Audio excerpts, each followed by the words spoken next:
So when I have a deep pour, I like to let it cure over the weekend. So we poured a 30-liter river table last Friday in order to let that happen. And while I was fishing on the river, I came in on Monday to this hell.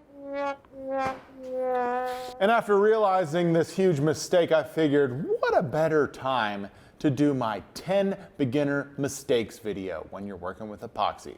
Let's get to it. So mistake number one is going to be choosing the wrong product for your project. This is something I talked about extensively in my last tips video on better epoxy projects, but I still am getting peppered with questions. The main premise here is your pour is going to be either too thin or too thick if you don't pay attention to this. If you remember, on our dovetailed floating gun display box, the epoxy wasn't actually perfectly clear. What ended up happening was I poured an epoxy that was meant to be poured thicker than what I poured it. I poured it at 3/4 of an inch, and it didn't actually go through the right heating process and left metallic swirls, not metallic, it left swirls in the clear resin. Hard to see on the photos, but it is blaring when Sam and I look at it in person. And an easy mistake to fix. All you got to do is make sure you're reading the damn label. If something cures too fast or if it cures too slow, this all becomes problems. And if you're not reading the exact thickness usage on the label, you could run into some issues. Now, this doesn't mean you can't pour a bunch of thin layers, but if you're trying to color match, it could become a problem. So make sure you're paying attention to the epoxy you're purchasing and how thick it's supposed to be poured. All right, mistake number two is going to be over or under mixing your epoxy. Epoxy is science. I don't believe in God. I believe in science. I'm gonna say that probably 93 times on this video. But because of that, what's happening in the mixing is an exothermic sort of reaction there, and it's extremely important to properly mix your resin. If you overmix your epoxy, this is what happens. Smoking. Is it? Yeah. All right, we're getting snotty. Is that too snotty? I think it's over. Damn. Literally missed the sweet spot because of the damn camera. When your epoxy starts to crystallize or glob and then smoke and do all this weird stuff, nothing's good. It's not good for you, your house, your project, your dog, your wife, your lungs, none of it. So overmixing your epoxy is obviously a huge issue. The other side of that spectrum is undermixing, and this is something that you don't get a visual representation of. But if you're not mixing it properly, what's gonna happen is you're gonna get haze in your epoxy, you're gonna get cracks, you're gonna get soft spots. I've gotten a bunch of DMs on people who have soft spots throughout their project and they don't understand why, and it's because their epoxy wasn't mixed thoroughly and long enough. So it basically ruins the project. You almost can't fix it unless you drill it out and refill it and do this. It gets weird. So just make sure you're following the instructions on the label, mixing it for the proper period of time. Even if it is 5 minutes, which I hate, but we never had a problem with soft spots and hardening in our projects because I'm always following the label. And even though I can barely read, I'm capable of doing that. So are you. Rookie mistake number three is gonna be ignoring the temperature. So here in Pittsburgh, Yinzers love the weather, like are obsessed with it. Every single day, my dad, my grandfather, extended aunts and uncles watch the weather like hawks for absolutely no apparent reason. So when you're using resin, be a Yinzer. Pay attention to the temperature. If it's not hot enough, your epoxy won't cure right. If it's too cold, your epoxy won't cure right. Every manufacturer of resin has a window of temperature that it recommends for usage, and this is vitally important. We've run into it on multiple projects where things have taken 2 to 3 times longer just because the shop was too cold. You wanna make sure that not only is the room you're pouring in the temperature it's supposed to be, but that your products are also the temperature they're supposed to be. If you're pouring in your garage and it's super hot and humid, get some damn fans in there or a mini split and get the air moving. You need it to be in that window. I get a lot of questions from people in Florida or the southern states where it's hot and humid. They have the same problems as us in the northern states as when it gets cold. You got to get a regulation system in there. For temperature control, it's vital, and it'll just save you so many headaches as far as putting out the proper product. Don't ignore temperature. Beginner mistake number 4 is not properly measuring, and this is for 2 reasons. First reason being, if you improperly measure the volumes of your epoxy when you're in the combination of hardener and resin phases, what ends up happening is that you have too little or too much hardener, and this isn't good. As I said before, epoxy resin is science, and there's a reason that they tell you on the bottle whether it's weighed by volume or by weight. Make sure you're paying attention to it. We have a couple products that we've used that are by weight, which is super easy using a scale. We love that. And then we have a bunch, mostly, that are all using volume, which means you have to have buckets, measuring cups. Some people use, what are those called, Sam? Syringes. They use syringes, ladles, whatever you got. But you need to be making sure that you properly measure the volumes, and you want to hit it as dead close as you possibly can in your measurement. The second part is going to be measuring your pour. Epoxy is damn expensive. We all know that. Everybody knows that. I get a ton of comments on how expensive and unapproachable it is. The thinner stuff is more affordable. The thicker stuff is very expensive. So you don't want to mix too much. If you mix too much, it's just going to go to waste. You don't have a use for it. So you got to make sure that you are taking precautions to measure properly. Use a volume calculator on your phone. That's what I use. If you Google volume calculator, the volume calculator pops up with a ton of shapes. They've got cones, they've got cylinders, they've got triangles, they've got squares, triangles, they've got rectangles, rectangular cubes, they've got all kinds of weird shapes. And it'll give you a better opportunity to make sure you're getting as close as possible to the exact amount you need. And because of that, I don't measure my volumes, I estimate them. I don't measure them exactly until I'm about to pour. So if I'm doing a river table, I don't just take, square measurements. I actually take measurements, 6 or 7 different spots along the river for width, and then I measure little boxes that go along with it, and I write those down, add it all up, and that'll give me the proper amount of liters that I need. And the reason we use liters is because a lot of the manufacturers of resin are not in America, therefore they don't use freedom units. So I don't want to hear any more comments about liters. Lastly, we always tend to falter on the side of measuring more because seepage and absorption are two things that are hard to account for in your projects. If you're not filling bug holes and you're not sealing your sapwood on your river tables or whatever you're making, they are going to absorb more resin. Now, when you're doing massive pours, it doesn't really, it's not really going to affect things. But what you'll notice is that that level sinks down, and it happens to us all the time in projects that we don't seal beforehand. If you're going to seal something, make sure you're using a clear sealant like a water-based polyacrylic. Should solve that problem and help you out there. But we always falter on the side of having more because if we're mixing color pigment into it, it gets super hard to match after the fact if you have to create a second batch for your pour. So, measuring properly for 2 reasons. There you go. Beginner mistake number 5 is using dirty tools. It's habit for us that have a workshop to just grab whatever's around and kind of use it in whatever instance we need it for, whatever we're building. Don't do that with epoxy. If you can, use fresh buckets, fresh mixing containers, fresh mixing sticks, fresh food when you're eating because it's more delicious. For sure. But you want to make sure you're using as clean of tools as possible. In my last video, I talked about how our mixing rod, we only use it for tinted pours. We get a new one if we're doing clear. And that's just because if anything flakes off on that mixing stick and gets into a clear pour, you literally see it and it's an eyesore and it ruins it. So you want to make sure that whatever you're using is as squeaky clean as possible. My suggestion is acetone if you're going to be cleaning things. So the most important aspect of clean tools when you are mixing epoxy is going to be your bucket. We like to use a fresh bucket.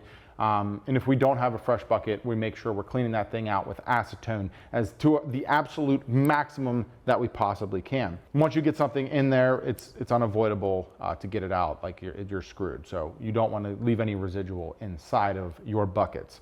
Also, what you want to make sure you're doing when you're pouring epoxy in this situation, speaking of buckets, is to squeegee or scrape your bucket out. You're gonna have residuals stuck all over the inside of that bucket, and you'll notice once you pour, it feels like it's done, you put it down, there's a bunch on the bottom, and then you go and pour it back in. So that all came off of the sides. Epoxy's viscous, it sticks to stuff. So make sure you're paying attention to that. This also leads us to when you're mixing, to make sure you're trying to mix everything in a single bucket. If you need, say, at a 2-to-1 ratio, 15 liters, you're gonna put 10 liters of resin and then 5 liters of hardener. Do it all in one bucket. Don't put 10 in bucket 1, 5 in bucket 2, pour into bucket 3 because parts of it are going to get stuck on the outside and it messes with the chemical formula.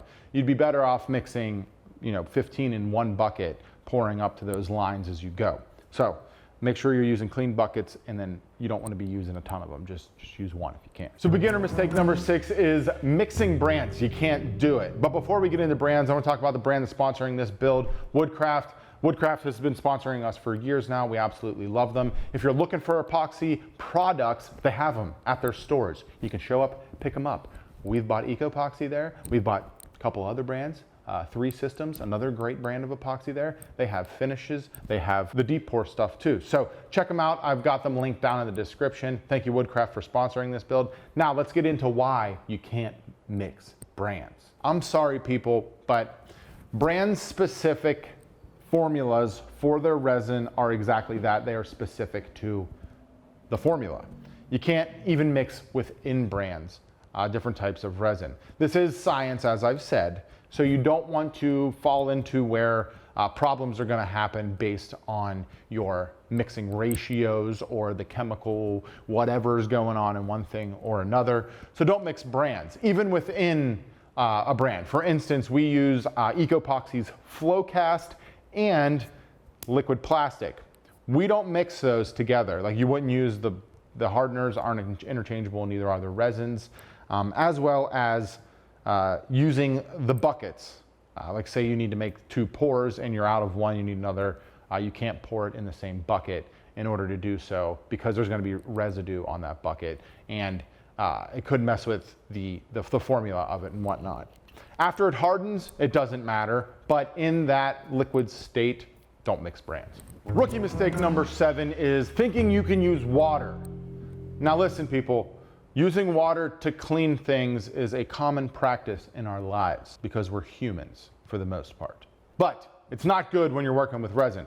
Water and resin don't go together. I have gotten a bunch of questions about hazing spots, not an overall haze, but spots of haze in projects. And when I get to asking that individual on their mixing process, they told me, oh, I cleaned a bucket out with soapy water and boom, there's your issue. You probably didn't have a nice, dry, clean bucket.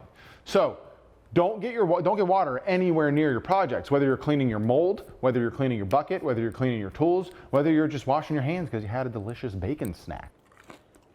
Just don't put water anywhere near anything. Beginner mistake number 8, not having a level mold when you pour. This is like probably the thing that Sam and I overlook way too often when we're doing things because our shop's relatively level all the way around.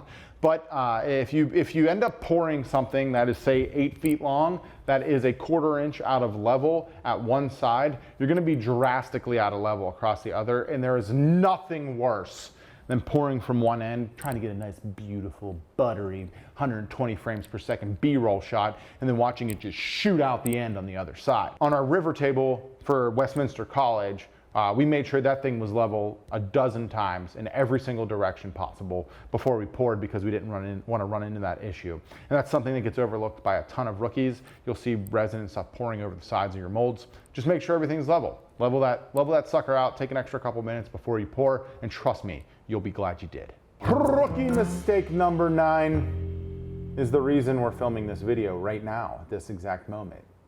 Don't skimp on your mold. Trust me. Basically, don't be a lazy bum when it comes to building your mold. I've built dozens of molds over the years, and for the most part, we take great precaution to make sure the mold is airtight and dry. One thing that's massively important is the caulking you're using or how you're sealing your corners. You want to make sure you're doing it the day before so that caulking is dry. We do believe our last big issue on this table we're working on pour was because we didn't allow long enough time for our caulking to dry, and it eventually just worked itself apart. And it sucks. It's expensive, and we lost a ton of epoxy resin on the floor because of it. You also want to make sure that if you're reusing melamine, I said this in my other video, don't go past 1 or 2 uses on the melamine. If you poke a hole in it and you miss it, it's going to just come pouring out of that hole. The epoxy is like water. It will find a way. Water carved all of the mountains and rivers and everything in our lives. It will find a way, regardless if it's a pinhole crack.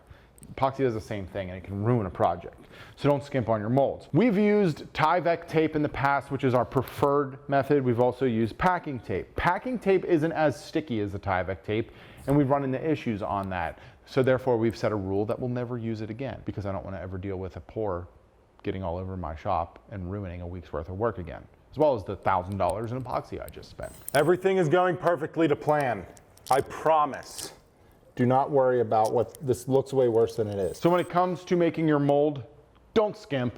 I promise you, you'll thank me after. If you're building a table that of any sort, what I see a lot of beginners do is they just mount a board to the bottom of the river itself, they screw it in, they caulk it, they cap the ends, they caulk that, and then that epoxy finds a way out. It runs all over the place and ruins the project.